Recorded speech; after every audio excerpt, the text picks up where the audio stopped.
தண்ணியில் வேலை செஞ்சு கோல்டை எங்கள் வீட்டுக்கு சேர்த்து இந்த இன்னோட வந்து 3வது வருஷம் வருதுங்க. இப்போ அந்த வேலையை தான் நாங்கள் இந்த கூலி வேலைக்காக நாங்கள் இது கஷ்டப்படுறோங்க. தண்ணியில் கஷ்டப்படுறோங்க.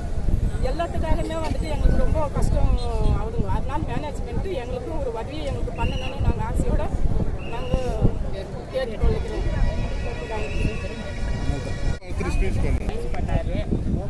அந்த இதில் நான் வேலைக்கு வந்தேன். வேலைக்கு இப்போ 13 வருஷம் ஆகுது. எங்களுக்கு எந்த ஒரு இதுவும் இல்லை. ஆனால் இப்போ ஒரு 2-3 வருஷமாக தான் எங்களுக்கு பேமெண்ட்டு 10,000 தான் கிடைக்குது. அந்த 10,000 ரூபாய் வச்சுட்டு நாங்கள் என்ன பண்ணுறது?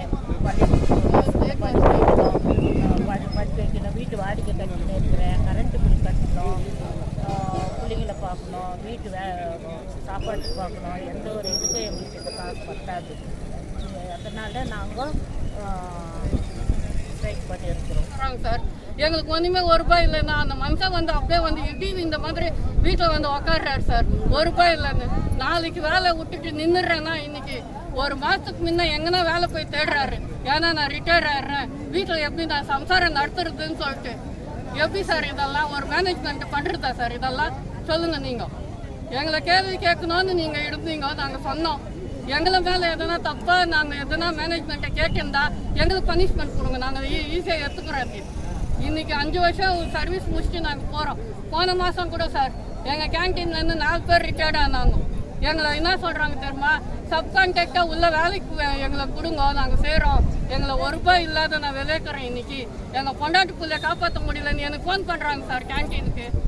போன மாதம் ரிட்டையர்ட் ஆனார் சார். அவர் இன்னைக்கு வீட்டில் உக்காந்துக்கிறாரு, சாப்பாட்டுக்கு இல்லாத உக்காந்து எனக்கு ஃபோன் பண்ணுறாரு. எனக்கு சப்கான்ட்ராக்டில் வேலை வாங்கி கொடு சுஜாதான்னு சொல்கிறாரு. நான் எப்படி சார் அவங்களுக்கு வேலை வாங்கி கொடுக்க முடியும்? சப்கான்ட்ராக்ட் பசங்களுக்கே எதுவுமே இல்லை. அவங்களும் விறக்காயிடாட போகிறோம், நாங்களும் விறக்காயிடாட போகிறோம்.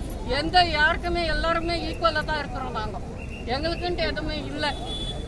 இந்த பேமெண்ட்டு, இந்த ஸ்ட்ரைக்கு இதெல்லாம் தான் எங்களுக்கு. இது முடிஞ்சு நல்ல மாதிரியாக வந்தால் எங்களுக்கு ஏதாவது கிடைக்கணும்னு நாங்கள் உங்கள் மேனேஜ்மெண்ட்டை தயவுசெய்து கேட்டுக்கிறோம். தேங்க்யூ சார், இந்த ஆப்பர்ச்சுனிட்டி.